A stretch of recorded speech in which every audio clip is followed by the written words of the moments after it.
अजय चौटाला जब यहाँ आए थे वो तो कह रहे हैं कि जेपी मेरा पैदा किया राजनीति मैं लेके आया था। 22-23 हजार वोट आए इस हार में, तो वोट काट तो वही खड़े करने की लोड की थी, और जगह नहीं खड़े करे। इस हार में सारा कुनबा के खड़े हो गया। लोग जाने थे भाई जेपी ने गाड़े धंधे हांडे हैं, जेपी सही आदमी है तो बांध दिया, ताका सबका ताका कर दिया, सबका ताका कर दिया। लेकिन हाल की बात करूँ मैं, नारनौल की कुमारी सैलजा वहाँ आती है और डॉक्टर अजय चौधरी को कहीं न कहीं एक तरीके से उम्मीदवार घोषित कर दिया कि इस बार कांग्रेस पार्टी से मेरे छोटे भाई डॉक्टर अजय चौधरी को जिताकर भेजना है। तो तमाम क्राइटेरिया जो आपने डिसाइड कर रखा है उसको देख के पार्टी देंगे, उसको देख के टिकट देंगे। लेकिन जिस तरीके से इस मतलब घोषणा कर देना, तो ये कहीं न कहीं आगे नुकसान नहीं होगा, इसको क्या समझा जाए? किसी एमपी को क्या है अथॉरिटी है भाई, किसी को कोई अथॉरिटी नहीं। टिकट का फैसला तो न्यू को नहीं होता भाई, टिकट का फैसला तो न्यू को नहीं होता भाई। दुष्यंत चौटाला भी बोला है भूपेंद्र सिंह हुड्डा को लेकर कि कहीं जिस तरीके से उन्होंने ब्रजेंद्र सिंह की टिकट कटवा दी, उधर किरण चौधरी की बेटी की टिकट कटवाई, कुलदीप शर्मा की कटवाई, तो बहुत सारे नाम उन्होंने गए। कहते सबसे बड़े काटू तो ये है। तो उसके पेट में दर्द हमारी पार्टी की बात में करें, जो तो नाश हो या इनका जेजेपी का लोग दर का। कुछ दिन पहले रणदीप सिंह सुरजेवाला से और जयप्रकाश जेपी का भाईचारा जो है वो दोबारा बनने लग गया है, क्योंकि चुनाव सिर पे है। रणदीप सुरजेवाला को भी सीट निकालनी है और जयप्रकाश जेपी के बेटे को वहाँ से सीट निकालनी है, इस तरह की चर्चाएं हैं। बाकी लोग तो आपके मुंह की तरफ देख रहे हैं, भाई जेपी मेरी मदद करेंगे, मेरी मदद करेंगे हर विधानसभा में। लेकिन चर्चा भाई जेपी तो इस बार जो अपने बेटे की मदद करेंगे, अपने बेटे के ध्यान में है कि भाई कैसे विकास सारण को कलैश से टिकट दिलाया जाए और कैसे जिताया जाए। अमित शाह जब यहाँ आए थे तो उन्होंने बोला कि तीसरी बार फिर हम नायब सैनिक के नेतृत्व में सरकार बनाएंगे। अमित शाह तो नहीं हुआ था, मोदी के नेतृत्व में 400 सीट आऊंगी आएगी। अमित शाह तो नहीं हुआ था, मोदी के नेतृत्व में 400 सीट आऊंगी आएगी। नारनौल से आपके साथियों के फोन नहीं आएगा जो आपके साथ घूम रहे थे चुनाव में कि प्रधान जी देखना या तो कुछ और ही हो गया? किसी भी की सरकार रही हरियाणा बनने के बाद, जो नौकरियां इस सरकार में बिकी हैं मैंने आज तक कभी देखी। दोस्तों नमस्कार, मैं हूं सुरेंद्र नैन और इस वक्त आप देख सकते हैं मेरे साथ भारत सरकार में रहे मंत्री और हिसार से कांग्रेस के सांसद जयप्रकाश सरण उर्फ जेपी जी है। सरण साहब, पहले आपका स्वागत। धन्यवाद जी। जिस तरीके से करीब 2 दशक बाद यानी कि करीब 20 साल बाद आप फिर से यानी कि चौथी बार हिसार की धरती से जीतकर संसद पहुंचे और संसद में शेर की तरह से दहाड़ कर आपने जो जो मुद्दे उठाए, जो जो सवालात उठाए, यानी कि कहीं ना कहीं 5 मिनट का आपको समय मिला, बढ़ा के उसको 7-7.5 मिनट किया गया, वो भी आपने ले लिया। लेकिन जो जो आपने बातें रखी सारी की सारी, जो मन में आपके पीड़ा थी, लोगों की पीड़ा आपने वहाँ बताई, क्या सरकार की तरफ से, क्या उन तमाम मंत्रियों की तरफ से कोई कहीं ना संतुष्ट जवाब मिल पाया? देखिए, जवाब तो उन्होंने देना चाहिए, लेकिन भारतीय जनता पार्टी ने जिस तरीके से 10 वर्ष से लगातार इस देश के किसान को, इस देश के मजदूर को, इस देश के मझोले व्यापारी को, कर्मचारी को और विशेष तौर से शिक्षित बेरोजगार नौजवान को बहुत बड़ा नुकसान पहुंचाया है। इनका तो एक इवेंट्स मैनेजमेंट करते हैं लोग, इनका कोई किसान से प्यार नहीं, कोई लेना नहीं, कोई देना नहीं। वैसे तो देखिए, फाइनेंस मिनिस्टर ने अपने जवाब में सबके जवाब देने चाहिए जिन जिन लोगों के प्रश्न थे, क्योंकि मेरा एक प्रश्न बड़ा इस बात के लिए है कि बार बार भारतीय जनता पार्टी की देश और प्रदेश की सरकार कहती है कि हमने प्रधानमंत्री किसान निधि दी। आप ये देखिए, प्रधानमंत्री किसान निधि दी, ये फरवरी 2019 को दी, केवल चुनाव से पहले, ठीक है। और उसके बाद आप ये देखिए कि उस वक्त पेट्रोल के और डीजल के दाम थे 65 रुपये लीटर, आज डीजल है 100 के आसपास, किसी स्टेट में 100 से कम है, 5-7 रुपये किसी में ज़्यादा है। तो 35 रुपये प्रति लीटर के हिसाब से दाम बढ़ गए। 1 ड्राम ले तो 7,000 रुपये 1 ड्राम पे बढ़ गए, और इन्होंने पूरे साल की 6,000 रुपये बढ़ाए। तो क्या केंद्र सरकार ने इस बात को नहीं सोचना चाहिए? क्या तो किसान निधि बढ़ाओ, या जो डीजल के ऊपर वैट लगा है, डीजल के ऊपर जीएसटी लगा है, डीजल के ऊपर सेंट्रल एक्साइज लगी है, तो क्योंकि कोरोना के बाद क्रूड ऑयल सबसे निचले पायदान पर लगातार चल रहा है, लाखों लाख करोड़ रुपया केंद्र सरकार को इसका लाभ हो रहा है कई साल से। तो किसान को क्या दिया इन्होंने? ये धोखा है किसान के साथ। एमएसपी का वायदा माननीय प्रधानमंत्री जी ने और उस वक्त के कृषि मंत्री ने, ये चिट्ठी मैंने दिखाई थी पार्लियामेंट में कि भाई जब इन्होंने कहा कि भाई हम एमएसपी के ऊपर एक गारंटी की कमेटी गठित करेंगे, वो कमेटी गठित नहीं करी, उसकी रिपोर्ट का तो पर्सन नहीं उठता। उससे आगे इन्होंने उसी चिट्ठी में ये लिखा हुआ कि हरियाणा और उत्तर प्रदेश की सरकार ने सैद्धांतिक तौर से मान लिया कि किसानों का जो मुआवजा बकाया है हम देंगे। आज तक मुआवजा बकाया वो नहीं दिया। तो इस तरह की बहुत सी चीज़ें हैं। कर्जा की बात थी, कर्जा माफ़ नहीं किया। तो ऐसे ही नरेगा को लेकर के, नरेगा की मजदूरी 200 रुपये से भी कम है। इंडिया गठबंधन ने, राहुल जी ने विशेष स्पेशल तौर से कहा था कि हमारी सरकार आएगी 235 से, हम मोटा मोटी 235 के आसपास हरियाणा भाव, हम 400 करेंगे। तो हुड्डा साहब ने कहा कि हरियाणा में कांग्रेस की सरकार बनते ही हम 600 रुपये करेंगे। तो मेरी मांग है और थी लोकसभा में, तो जो हमारे मनरेगा के मजदूर है उसके तहत काम करते हैं, तो एक ये बढ़िया योजना थी। ये ठीक है कि भारतीय जनता पार्टी ने उस वक्त विरोध किया था, क्योंकि इनकी जो पॉलिसी है, गोलवालकर साहब की जो पॉलिसी थी कि गरीब को गरीब कर दो, साहूकार को साहूकार कर दो, तो कमज़ोर कर दिया गरीब आदमी। तो इस तरह की बातें थी, मैंने उठाई। यानी कि आप देखिए 730 किसान शहीद हुए, उसके बावजूद भी केंद्र सरकार के कान के ऊपर जोंत रहे। तो इस तरह के इशू थे, उन्होंने इसको मानना आपने वो मुद्दा उठाया भी, और आपने डीजल का और भी बहुत सारी चीज़ों का जिक्र किया कि भाई उस वक्त रेट क्या थे, आज रेट बहुत ज़्यादा बढ़ गए। तो किसान कहने की घाटे में है, और किसान आंदोलन जब चल रहा था और जो समझौता हुआ था वो चिट्ठी आपने बकायदा लोकसभा में सेशन के दौरान पर दिखाई भी। लेकिन सारण सरफ बीजेपी सरकार तो लगातार दावा कर रही है कि सबसे ज़्यादा फसलें एमएसपी हम खरीद रहे हैं। जो हमारे दुर्भाग्य इस प्रदेश का कि यहाँ पर ऐसे लोगों को सत्ता दे दी, गठबंधन के लोग, जिन लोगों ने इस प्रदेश की अर्थव्यवस्था को कमज़ोर ही नहीं कर दिया, बल्कि देश, जब भूपेंद्र सिंह हुड्डा जी ने सरकार छोड़ी, हमारे ऊपर लगभग 70,000 करोड़ के आसपास कर्जा था। आज 4 लाख करोड़ रुपया कर्जा है।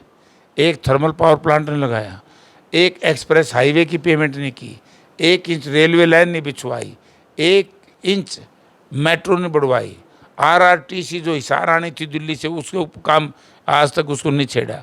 इसी तरीके से आरआरटीएस सोनीपत पानीपत जानी थी, उसको नहीं छेड़ा। मतलब कोई काम नहीं किया। कोई नई यूनिवर्सिटी नहीं बनाई, मेडिकल कॉलेज पूरे उसमें 2 बनाए, कोई आईआईटी नहीं बनाई, कोई आईआईएम नहीं बनाई, कोई एम्स नहीं बनाया। तो 4 लाख करोड़ रुपया, मतलब 3,30,000 करोड़ रुपया इस प्रदेश की जनता के जुम्मे इन्होंने कर्जा डाल दिया। तो ये लोग क्या किसान का भला करेंगे? एमएसपी देंगे ये लोग, और जिस दिन धान बिकेगा उस दिन तो नायब सैनी होगा ही नहीं। तो ये तो इन लोगों ने एक जुमला है। हाँ, मैं मानूं केंद्र सरकार से अनाउंस कराओ, मैं इसका स्वागत करूंगा। केंद्र सरकार इन फसलों की एमएसपी, क्योंकि एमएसपी का जो ये दायरा है फेडरल फॉर्म ऑफ गवर्नमेंट में, ये केंद्र सरकार का, केंद्र सरकार अनाउंस करे, मैं इसका समर्थन करूंगा, इसका धन्यवाद करूंगा। बट अगर नायब सैनी जी ने केवल वोट लेने के लिए ड्रामा करता है, तो मैं किसान और मजदूर से निवेदन करूंगा कि ऐसे दगाबाज, धोखेबाज प्रवृत्ति के नेताओं से, पार्टियों से सावधान रहे। ठीक है, ये बात थी किसानों की और आम जनता की। अब हम आपकी पार्टी की बात कर लेते हैं। जिस तरीके से लोकसभा में 5 सीटें आपको मिले और हिसार से आप सांसद बने, हालांकि 9 की 9 विधानसभा में कोई भी कांग्रेस का विधायक नहीं था, सभी ने आपके लिए जोर लगाया, जोर लगाकर आपको जिताकर चौथी बार संसद में भेज दिया। लेकिन वो कहीं ना कहीं आपकी तरफ और आपके बड़े नेता की तरफ मुंह लटकाए देख रहे हैं कि ये नेता जिनका हमने सहयोग किया, ये हमारा भी सहयोग करेंगे टिकट मिलने में। लेकिन हाल ही एक बात करूँ मैं, नारनौंद की कुमारी सैलजा वहाँ आती है और डॉक्टर अजय चौधरी को कहने की एक तरीके से उम्मीदवार घोषित कर दिया कि इस बार कांग्रेस पार्टी से मेरे छोटे भाई डॉक्टर अजय चौधरी को जिताकर भेजना है। मुझे इस बारे में ज्ञान नहीं है, ये तो सैलजा जी से पूछो, मुझे नहीं पता। क्योंकि मैं तो इस बारे में कुछ बोलूँगा भी नहीं। हमारी पार्टी की शीर्ष नेतृत्व के एक मीटिंग हुई थी, तो हमें आदेश दिया गया था कि कोई भी व्यक्ति पार्टी की बात पार्टी प्लेटफॉर्म से बाहर जा कर के ना बोले। इसलिए मैं इस मामले में, पार्टी के मामले में कुछ नहीं बोलूँगा। वैसे तो कहा जाता है कि जयप्रकाश जेपी को धरती के नीचे का और आसमान के ऊपर का भी ज्ञान है, और जब इसी तरह की बातें जब की जाती है तो अज्ञानी बन जाते हो।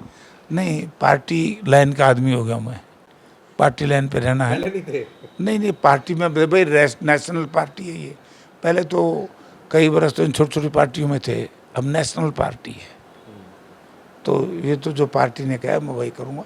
पार्टी की बात पार्टी प्लेटफॉर्म पे करेंगे। हाँ नहीं, ये भी तो सांसद जो आपकी मीटिंग हुई थी, ये भी तो बड़े नेताओं ने कहा था ना, और लगातार वो कह भी रहे हैं। पहली बात तो ये भाई, जो चुनाव लड़ने के इच्छुक हो आवेदन कर दे, कोई भी चुनाव लड़ सकता है। दूसरी बात, जिताओ मजबूत, और तमाम क्राइटेरिया जो आपने डिसाइड कर रखा है उसको देख के पार्टी देंगे, उसको देख के टिकट देंगे। लेकिन जिस तरीके से इस मतलब घोषणा कर देना, तो ये कहीं ना कहीं आगे नुकसान नहीं होगा, इसको क्या समझा जाए? मतलब मुझे तो पता ही नहीं घोषणा हुई है कि नहीं हुई। मुझे क्या पता क्या हुआ है, मानने तो को करी को नहीं।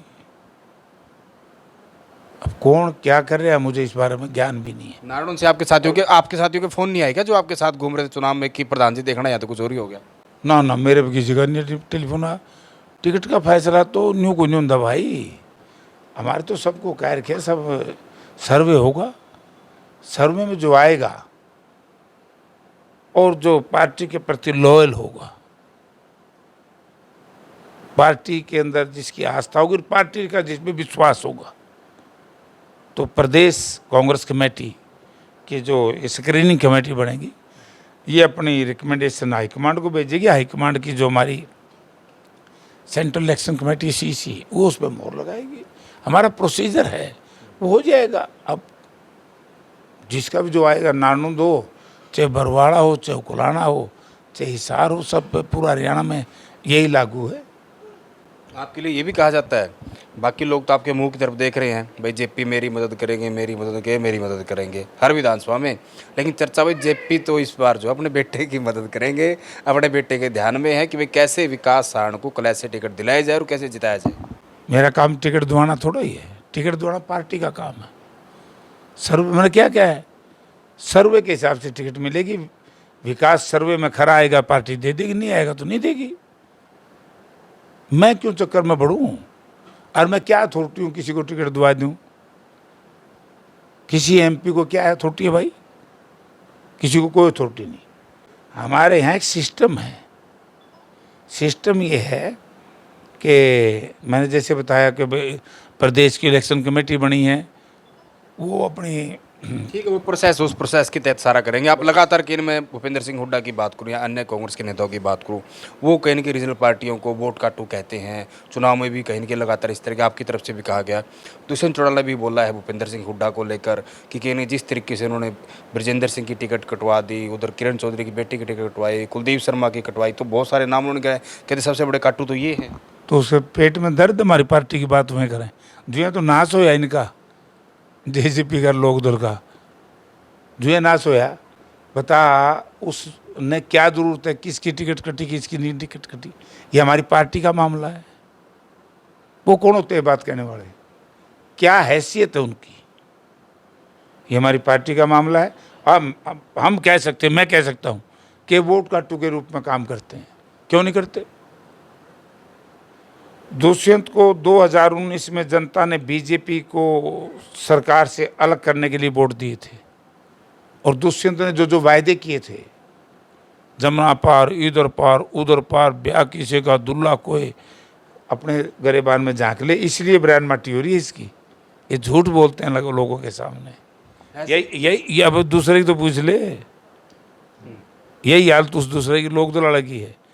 लोगों ने एलनाबाद बाई इलेक्शन में इसलिए वोट दिए थे कि वो बीजेपी के खिलाफ है। वोट काटू इसलिए मैं उनको कहता हूँ कि 1.5 महीने के बाद राज्यसभा के चुनाव में इन्होंने बीजेपी के समर्थक उम्मीदवार को वोट दिए। राष्ट्रपति के चुनाव में, उपराष्ट्रपति के चुनाव में, ये तो हमेशा बीजेपी को सपोर्ट करते। तो चाहे हुड्डा साहब कहें, चाहे जयप्रकाश कहें, चाहे आप भी कहो, आप भी पत्रकार हो, आप भी कह सकते हो, क्योंकि 22-23 हज़ार वोट आए हिसार में, तो वोट काटू तो वही खड़े करने की लोड़ की थी। और जगह नहीं खड़े करे, इस हार में सारा गुण पाए के खड़े हो गया। तो आपने तो भेज दिया गाड़ी में बिठा के। मेहनत के भेज दिए, लोगों ने भेजे हैं, लोग जाने थे भाई जेपी ने गाड़े धंधे हांडे हैं, जेपी सही आदमी है तो बांध दिया, ताका सबका ताका कर दिया। हैसियत का आपने जिक्र किया, अजय चौटाला जब यहाँ आए थे वो तो कह रहे हैं कि जेपी मेरा पैदा किया राजनीति मैं लेके आया था। चलो यार, इनकी तो ये तो पार्टी मर्द पर आएगी, अब इनकी बात करना कोई तंत्र नहीं है। इन बेचारा न्यू में बेरा बेरन के खावे पीवे ही है, इन्हें बोलना क्या है। इनकी चर्चा मैं नहीं करता, जो खर्च भी हो चुके हैं, जनता में खारिज भी हो चुके हैं, इनकी चर्चा मैं नहीं करूँगा। अच्छा, जिस तरीके से ये यात्राएं आपकी चल रही हैं, काफ़ी जिलों में आप जा चुके हैं, दीपेंद्र हुड्डा लगातार जा रहे हैं, आप भी उनके साथ जाते हैं, भूपेंद्र हुड्डा भी कार्यक्रम कर रहे हैं, किस तरह का माहौल आपको आने वाले चुनाव में दिख रहा है? क्योंकि बीजेपी की बात करें, रीजनल पार्टियों का आपने जिक्र कर दिया, तमाम की तमाम पार्टियों के नेता अपनी अपनी सरकार बनाने का दावा करते हैं, आप कितने आश्वस्त हैं? कौन से बीजेपी वाले करें तब सभी ना, कौन सा करे बीजेपी का बता? बीजेपी के नायब सैनी पे करा दे। बीजेपी अमित शाह यहाँ आए, नायब सैनी ने अमित जगह शाह नहीं मिली, अमित शाह जब यहाँ आए थे तो उन्होंने बोला कि तीसरी बार फिर हम नायब सैनी के नेतृत्व में सरकार बनाएंगे। अमित शाह तो नहीं हुआ था, मोदी के नेतृत्व में 400 सीट आऊंगी, आएगी आएगी के ये भी नहीं बोलते थे हम भी पत्रकार, ये तो सबको पता है ना। कोई नहीं आई ना 400, फिर उड़ करते बना होगा से। ये हरियाणा है, ये हरियाणा 730 किसानों की शहादत का बदला लेगा।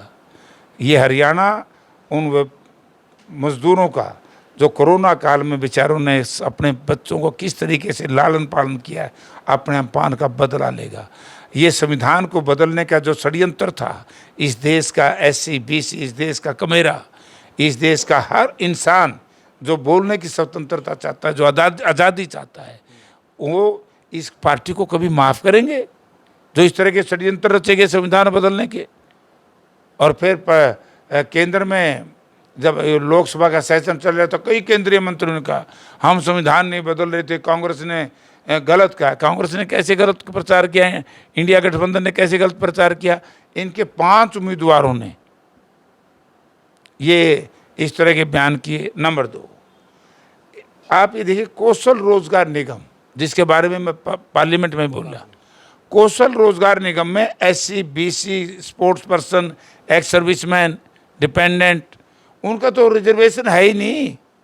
और फिर ये कहें बीजेपी वाले ना खर्ची ना पर्ची, ये तो खर्ची पर्ची तो और सौदा इन पर माड़ है, वो दो और नौकरी लो। ऐसा बुरा हाल किसी भी की सरकार रही हरियाणा बनने के बाद, जो नौकरियां इस सरकार में बिकी हैं मैंने आज तक कभी नहीं देखी। ये तो बीजेपी वाले कहते हैं कि भूपेंद्र सिंह हुड्डा के राज में जो नौकरियां थी वो पैसे में बिकती थी, बोलियां लगती थी। इन्हें क्या हो रहा, बोलियां लगती थी, क्यों लगे थी बोली? हम मेरिट पे नौकरी देते थे। आज हमारे उस टाइम के लगे, वो हुड्डा साहब के टाइम के, देखो कहाँ कहाँ तक पहुँच गए। इनके 50,000 तो हाईकोर्ट ने काट दिया। ये तो यार मतलब बेशर्मी की पॉलिटिक्स में हद होती है। बीजेपी के प्रदेश का नेतृत्व उसको भी माफ़ कर गया, अभी जनता इनको माफ़ नहीं करेगी। तो हम तो नहीं पूछो क्या सीट आवेंगी, मन ऐसा लागे से कभी एक भी नहीं आवे। इन्हें वोट देगा क्यों? मैं जनता से एक ही प्रश्न कर रहा हूँ आपके चैनल के माध्यम से। बीजेपी को, जो बीजेपी का समर्थक है उस साथी से भी मैं निवेदन करूँगा, आप एक प्रश्न बताइए कि बीजेपी को वोट क्यों? बस। अच्छा, अभी सुनने में आया है, मैं कैथल ज़िले की बात करूं क्योंकि कैथल में आपका कलायत और आपका गांव भी वही, कि कुछ दिन पहले रणदीप सिंह सुरजेवाला से और जयप्रकाश जेपी का भाईचारा जो है वो दोबारा बनने लग गया है, क्योंकि चुनाव सिर पे है। रणदीप सुरजेवाला को भी सीट निकालनी है और जयप्रकाश जेपी के बेटे को वहाँ से सीट निकालनी है, इस तरह की चर्चाएँ हैं। बस 2 तो हमारा राज बन जाएगा, हम तो सारा इलाका जीतेंगे। 2 नहीं जीतेंगे, कैथल की 4 जीतेंगे। इन 2 का चर्चा इसलिए की क्योंकि रणदीप सुरजेवाला का और जयप्रकाश जेपी का 36 का आंकड़ा रहता है। वो तो आंकड़े बांकड़े तो चलते रहते हैं, उसमें क्या बात है, सीट जीतेंगे।